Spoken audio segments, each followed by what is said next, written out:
Saints Row 2 on the PC is a broken masterpiece. If you don't know, way back when Saints Row 2 released, it was only for consoles. Volition outsourced porting the game to PC to CD Projekt. And in the midst of the whole thing, THQ shut down in 2013.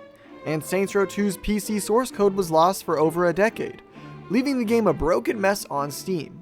For years, it was impossible to play the best game in the whole franchise on your beast of a computer. Missions would glitch out, audio wasn't ported properly, and overall it would be a waste of money to buy.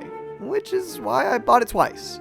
Hey, it's me, Nooksby, and today I'm talking about Saints Row 2 on PC and why you should absolutely play the best game in the whole Saints Row series. And yes, you know the drill, there are going to be spoilers in this video. Way back when I got my gaming laptop, I purchased Saints Row 2 on Steam. It was a buggy, broken mess. The game ran way too fast due to being tied to the clock speed of the Xbox 360 and was utterly unplayable. All hope did kinda seem lost for it too, until recently. See, around October of 2019, roughly 11 years after the game's release, the source code was found for the PC port, and hope had been brought back to the Saints Row community. Not only that, but the right person was in charge of it all. That person being Idle Ninja, aka Mike Watson. He was an active modder in the Saints Row community, famously known for the Gentleman of the Row mod. He was the one in charge of fixing the PC port and made pretty good progress on it. Sadly, Mike passed away in August of 2021 from cancer, and the fate of the PC patch was up in the air. A year later, the Saints Row reboot released, and in 2023, Embracer Group shut down Volition. If I'm not mistaken though, the ownership of Saints Row's IP is now under a subsidiary of Embracer Group. I don't know how to pronounce that word, so them. And there's no word about the PC patch ever coming out, so we're all kind of back to square one. But Nooksby, what do you mean you bought it twice? Well, dear viewer, something happened even more recently that caused this second purchase.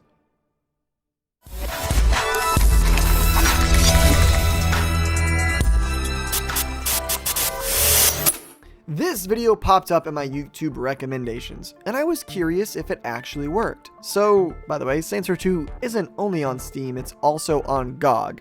And for some reason, GOG has a more stable version of the game. And when using mods like Gentleman of the Row, Nova, Juiced, and a few others, it makes this version of the game the most playable on PC. The game itself isn't without bugs though, as I ran into a few during my playthrough. There were some cutscenes that were too loud, weapons being auto-equipped when entering vehicles, and crashing when I tried to purchase one single property. These were super minor bugs that didn't really take away from the experience as a whole, but did annoy me at some moments during my playthrough.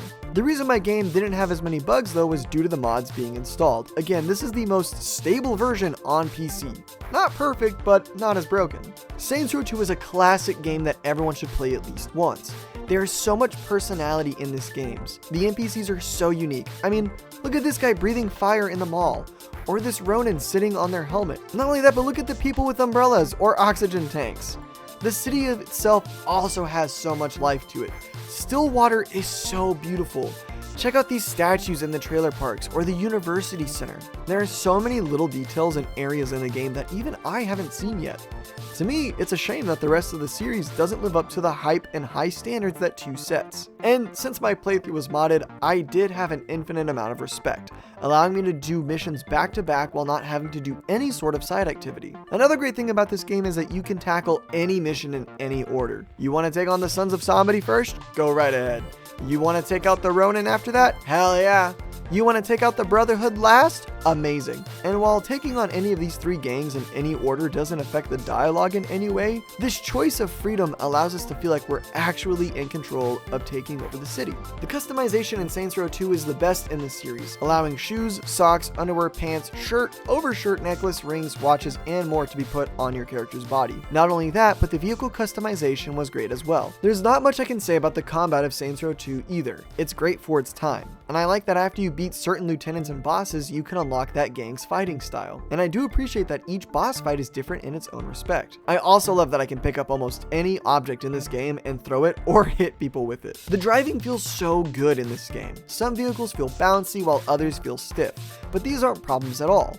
I'm sure all of us have driven vehicles that react the same way. One of my favorite features in the game that you don't see anywhere else is cruise control. It's such a minor detail, but I really think it adds to the driving mechanics as a whole. And speaking of driving, dude, the radio stations in this game are amazing. When I originally played the game way back in 2010, I found a lot of songs that I like. Not only that, but the game has hidden CDs around the map, unlocking more songs for you to listen to in the game's custom mixtape area. Stillwater also has music stores around the map, and I know that in today's day and age, music stores aren't as popular as streaming has taken over. But this little detail, these stores, adds a level of immersion for me.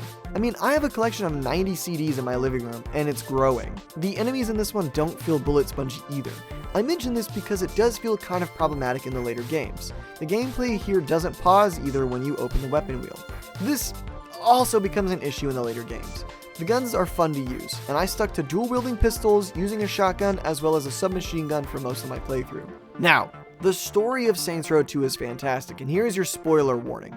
You start at the bottom of the food chain. You wake up from a coma and are introduced to Carlos. He helps us break out of prison, and we save Johnny Gat. Shit. About time your burnt ass woke up. You okay, Johnny? Yeah, aside from almost getting sent to the chair, I'm fucking great. We then find a new base and restart the Saints. This is where we meet Pierce and Shandy, two staples of the Saints Row franchise. As mentioned earlier, we are able to take on any gang in any order we want. And man, oh man, does this game have some brutal scenes. Like the Brotherhood dragging Carlos around the street and we have to put him out of his misery. The boss kidnapping Jessica and getting her killed by her boyfriend, chopping off Mr. Sunshine's head, and my all-time favorite, Johnny Gat burying Shogo Akuji alive. There are obviously many more scenes that are fantastic, but these are the ones that stuck out to me the most. One of the running gags for this game is Pierce keeps helping us decide what to do next, but each time he speaks, he gets sidelined by Shandy or Gat. He had this whole plan to take out the casino the Ronin owned, to which Gat interrupts and essentially just says, "Let's go, guns blazing." Or right when Pierce is talking about the plan to take on the next gang, Shandy interrupts him and finishes his thought. It's such a little detail, but it's one of my favorite story elements in the whole franchise. And the big bad of this game isn't one of the gangs, it's actually corporate America, more specifically Ultor. See, after the events of Saints Row 1, Ultor went from a clothing company to the company that owns the city. They transformed the row into a rich boy vibe that kicks out all of the homeless and more. It's our job to take Dane Vogel down a step and keep him in his...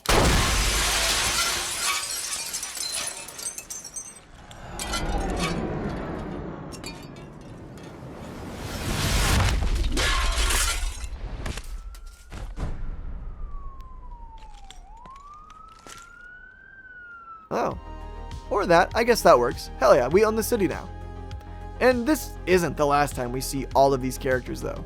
Except for Dex. But we don't talk about Dex. Overall, this game is a solid 10 out of 10 for me and sits in my top 10 list as number 1. Yeah, Pre-Sequel is number 2 and Watch Dogs 2 is number 3. Thank you guys so much for watching. Comment down below what you think about Saints Row 2. Do you think the later games are better or worse? Do you think the reboot was fantastic? Please, for the love of God, do not comment that in a serious manner because it's wrong. You're just wrong. Anyhow, we're going to be playing Saints Row 3 on stream, twitch.tv/the Nooksby. Thank you guys so much for watching again. And until next time, I'm your host, Nooksby. And I'll see all of you later.